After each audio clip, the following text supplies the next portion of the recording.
Bienvenidos hermanos a escuchar la palabra de Dios en esta segunda semana de Cuaresma, día viernes. Y la primera lectura está tomada de Génesis capítulo 37. Jacob amaba a José más que a todos sus demás hijos, porque lo había engendrado en la ancianidad. A él le había hecho una túnica de amplias mangas. Sus hermanos, viendo que lo amaba más que a todos ellos, llegaron a odiarlo, al grado de negarle la palabra. Un día en que los hermanos de José llevaron a Siquem los rebaños de su padre Jacob, le dijo a José: «Tus hermanos apacientan mis rebaños en Siquem, te voy a enviar allá». José entonces fue en busca de sus hermanos y los encontró en Dotán. Ellos lo vieron de lejos y antes de que se les acercara, conspiraron contra él para matarlo y se decían unos a otros: «Ahí viene ese soñador, démosle muerte, lo arrojaremos en un pozo y diremos que una fiera lo devoró. Vamos a ver de qué le sirven sus sueños».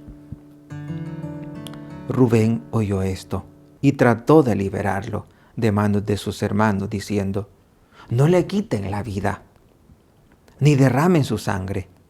Mejor arrójenlo en ese pozo que está en el desierto y no manchen las manos». Eso lo decía para salvar a José y devolverlo a su padre. Cuando llegó José a donde estaban sus hermanos, estos lo despojaron de su túnica y lo arrojaron a un pozo sin agua. Luego se sentaron a comer y, levantando los ojos, vieron a lo lejos una caravana de ismaelitas que venían de Galaad, con los camellos cargados de especias, resinas, bálsamo y láudano, y se dirigían a Egipto. Judá dijo entonces a sus hermanos: «¿Qué ganamos con matar a nuestro hermano y ocultar su muerte? Vendámoslo a los ismaelitas y no mancharemos nuestras manos. Después de esto, es nuestro hermano y de nuestra misma sangre». Y sus hermanos le hicieron caso. Sacaron a José del pozo y se lo vendieron a los mercaderes por 25 monedas de plata. Los mercaderes se llevaron a José a Egipto. Palabra de Dios. Te alabamos, Señor.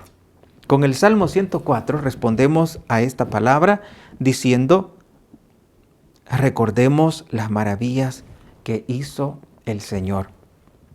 Cuando el Señor mandó el hambre sobre el país y acabó con todas las cosechas, ya había enviado por delante a un hombre, a José, vendido como esclavo. Recordemos las maravillas que hizo el Señor. Le trabaron los pies con grilletes y lo rodearon su cuerpo con cadenas hasta que se cumplió su predicción y Dios lo acreditó con su palabra. Recordemos las maravillas que hizo el Señor. El rey mandó que lo soltaran. El jefe de esos pueblos lo libró. Lo nombró administrador de su casa y señor de todas sus posesiones. Recordemos las maravillas que hizo el Señor. Y ahora, queridos hermanos, escuchemos el Evangelio para este día, tomado de San Mateo capítulo 21. En aquel tiempo Jesús dijo a los sumos sacerdotes y a los ancianos del pueblo esta parábola: Había una vez un propietario que plantó un viñedo, lo rodeó con una cerca, cavó un lagar en él, construyó una torre para el vigilante y luego la alquiló a unos viñadores y se fue de viaje. Llegado el tiempo de la vendimia, envió a sus criados para pedir su parte de los frutos a los viñadores, pero estos se apoderaron de los criados, golpearon a uno, mataron a otro y a otro más lo apedrearon. Envió de nuevo a otros criados, en mayor número que los primeros, y los trataron del mismo modo. Por último, les mandó a su propio hijo, pensando, a mi hijo lo respetarán. Pero cuando los viñadores lo vieron, se dijeron unos a otros, este es el heredero, vamos a matarlo y nos quedaremos con su herencia. Le echaron mano, lo sacaron del viñedo y lo mataron. Ahora díganme, cuando vuelva el dueño del viñedo, ¿qué hará con esos viñadores? Ellos le respondieron, dará muerte terrible a esos desalmados y arrendará el viñedo a otros viñadores que le entreguen los frutos a su tiempo. Entonces Jesús les dijo, ¿no han leído nunca en la Escritura? La piedra que desecharon los constructores es ahora la piedra angular. Esta es obra del Señor, es un prodigio admirable. Por esta razón les digo que les será quitado a ustedes el reino de Dios y se les dará a un pueblo que produzca sus frutos. Al oír estas palabras, los sumos sacerdotes y los fariseos comprendieron que Jesús las decía por ellos y quisieron apedrearlo, pero tuvieron miedo a la multitud, pues era tenido por un profeta. Palabra del Señor. Gloria y honor a ti, Señor Jesús. Y ahora, queridos hermanos, les invito para que le pidamos al Espíritu Santo para que nos conceda abundantes frutos de esta palabra, que esta palabra produzca en nosotros ese efecto de transformación. Ven, Espíritu Santo, manda tu luz desde el cielo. Padre amoroso del pobre, don en tus dones espléndido, luz que penetra las almas, fuente del mayor consuelo. Entra hasta el fondo del alma, divina luz, y enriquécenos. Mira el vacío del hombre si tú le faltas por dentro. Mira el poder del pecado cuando no envías tu aliento. Sana el corazón enfermo, lava las manchas, infunde calor de vida en el hielo. Doma el espíritu indómito, guía al que tuerce el sendero. Reparte tus 7 dones según la fe de tus siervos. Por tu bondad y tu gracia, dale al esfuerzo su mérito. Salva al que busca salvarse y danos tu gozo eterno. Amén. Queridos hermanos, estamos siempre preparándonos para esa Pascua que es un anticipo de la Pascua eterna. El paso de la muerte a la vida, el paso del hombre viejo al hombre nuevo. Y hemos escuchado en la primera lectura, tomada de Génesis 37, cómo aquellos hermanos de José sintieron envidia. Y esa envidia les llevó a vender a su hermano. Y en un primer momento, dice la palabra, que lo querían matar.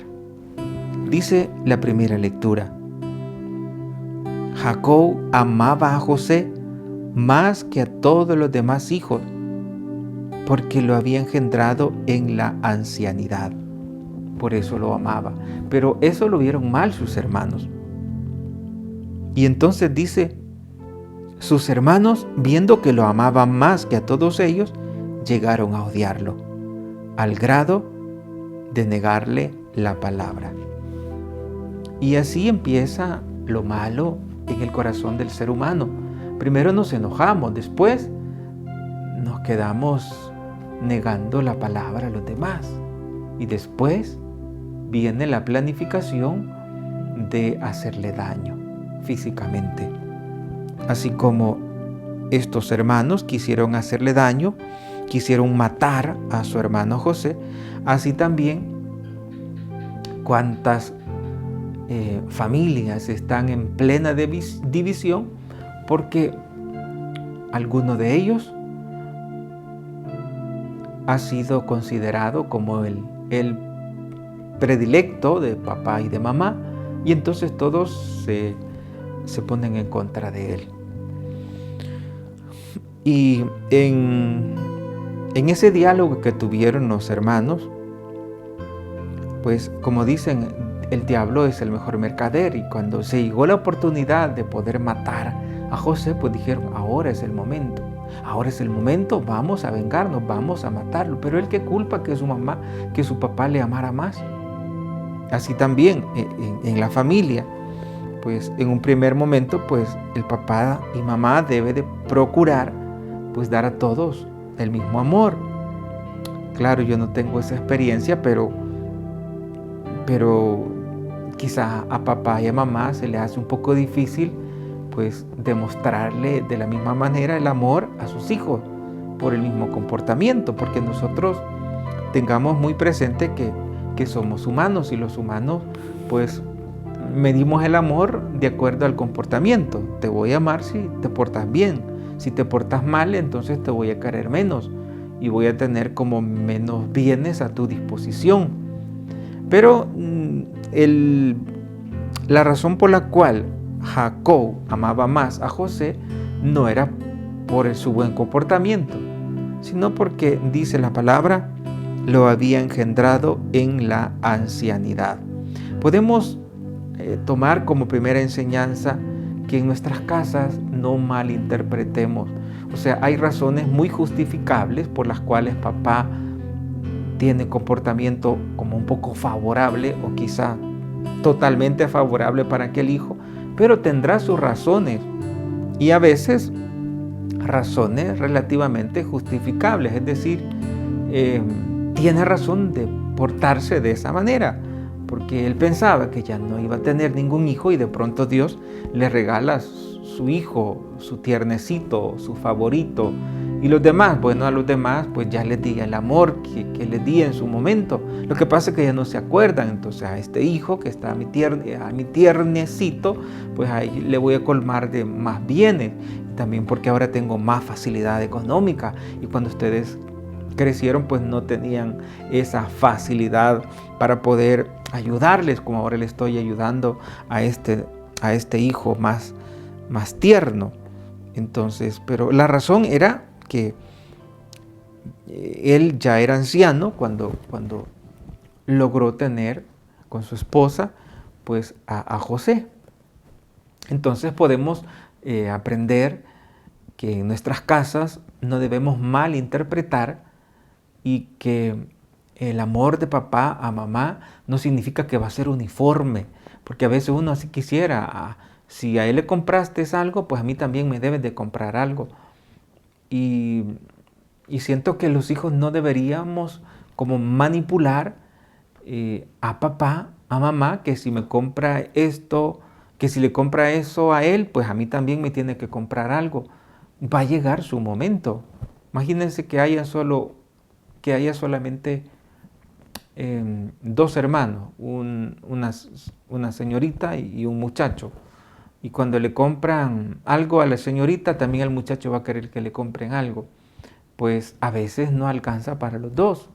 Pero lo malo sería que le compraron una vez, por ejemplo, ropa a la señorita, y después en la segunda oportunidad que papá tenía un poco más como el ahorro, la oportunidad, el recurso económico, y en lugar de comprarle ahora a su hijo, porque él ya tiene varios años de no comprarle o meses de no comprarle, entonces que le vuelva a comprar a la señorita. Ahí sí estaríamos como poniendo ya en malestar a ese muchacho. Entonces los papás tienen que tener como ese cuidado de no permitir que los hijos entren en celos, pero también los hijos deben comprender a papá y a mamá que a veces pues no se le puede comprar todo a todos, sino que tiene que ser progresivamente. Y en la familia pues hay que cuidarse porque si no se llevan hoy que están en la misma casa, cuando ya se separen, va a ser imposible y van a estar siempre enojados. Y viene como otra guerra peor cuando es la repartición de las herencias, que siempre hay un hermano o una hermana que lo quiere todo y que a los demás les toque lo peor. Y esos problemas familiares siempre van a estar ahí, pero el que tiene la confianza en Dios, el que tiene como su relación con Dios, su amistad con Dios, pues debe de buscar siempre aquello justo y sin andar con la violencia. Y qué bueno que hayan hermanos así como de buen corazón. Y aunque ellos también se sientan dañados, pero no contribuir para que se lleve a cabo lo malo. Rubén pues también tenía celo, pero decía, no conviene, no es justo, no se debe de hacer, no debemos matar a nuestro hermano. Y Rubén abogó. Así también Judá también abogó. Y le dijo, miren, Judá dijo entonces a sus hermanos, ¿qué ganamos con matar a nuestro hermano y ocultar su muerte? Vendámoslo a los israelitas y no mancharemos nuestras manos.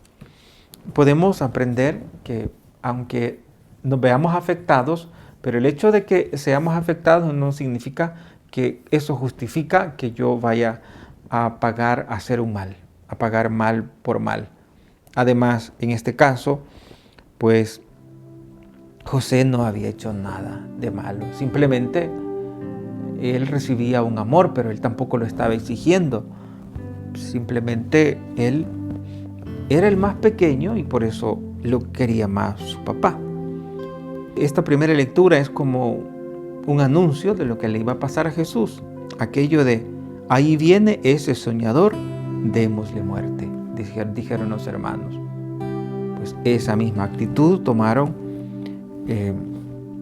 los fariseos que no querían a Jesús. Y por eso Él les habla en parábolas y les dice y les muestra la parábola pues de aquel que plantó un viñedo y cuando a la hora de recoger los frutos pues mandaba a sus criados y los cuidadores del viñedo pues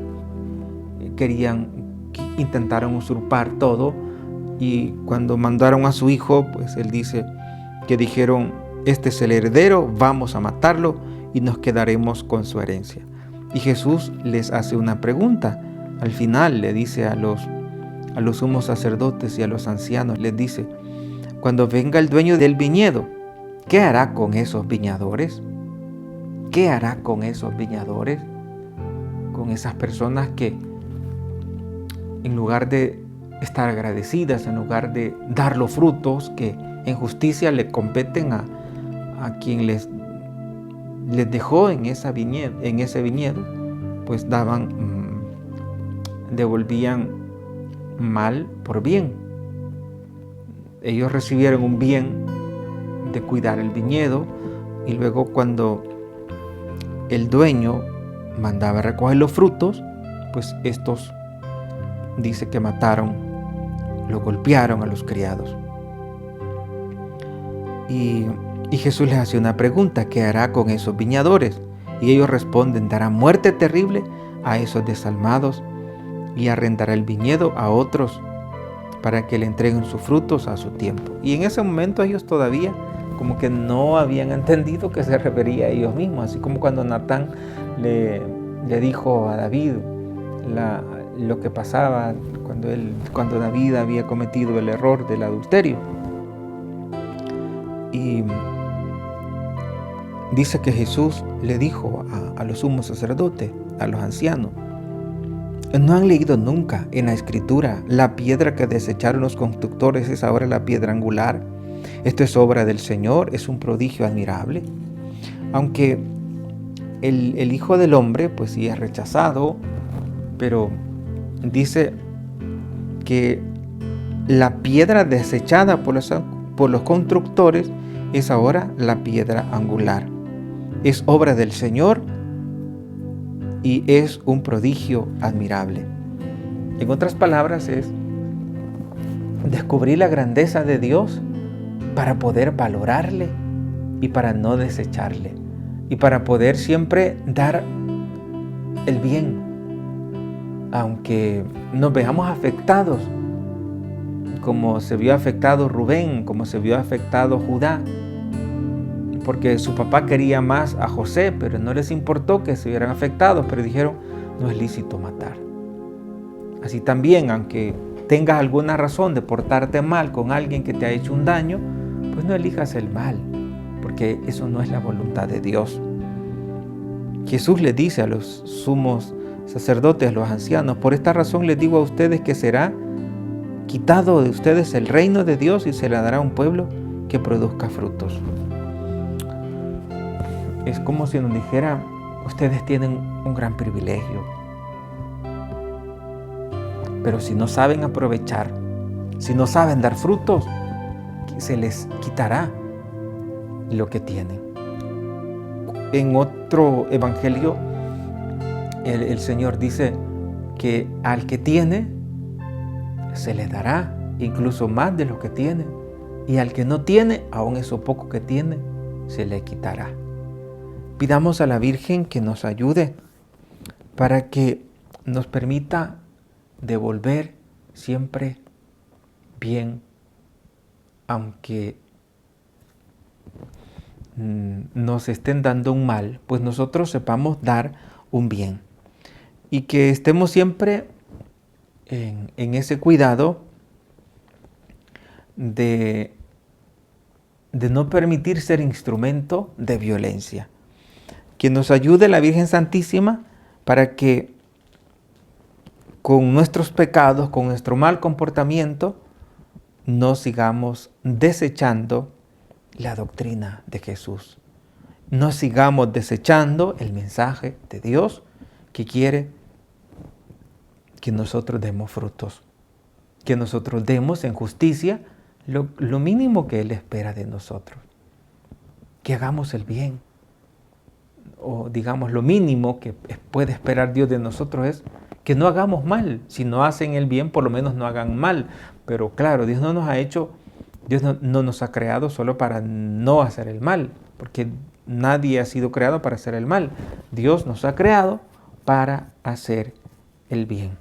Que la Virgen Santísima te ayude, me ayude, para que la palabra de Dios nos vaya iluminando y que estemos siempre dispuestos a ir mejorando, porque cuando escuchamos esta palabra, uno en primer momento puede decir: pues esta palabra no me dice nada a mí, porque yo no tengo esa realidad. Pero si vamos despacio, considerando este mensaje, nos damos cuenta que esta palabra sí tiene que ver con nuestra propia vida. Que en virtud de esta palabra nos vemos afectados. ¿Cuántas veces nosotros, cuando elegimos el pecado, estamos desechando a Jesús? Pues ahora que estamos en este tiempo de Cuaresma, procuremos no desechar el bien. Procuremos no desechar esa invitación que Dios nos hace a hacer el bien a aquellos que lo necesitan. Y yo te bendigo en el nombre del Padre, y del Hijo, y del Espíritu Santo. Amén. Que la Virgen Santísima te guarde en su corazón inmaculado, y mañana continuamos meditando esta palabra que transforma nuestros corazones.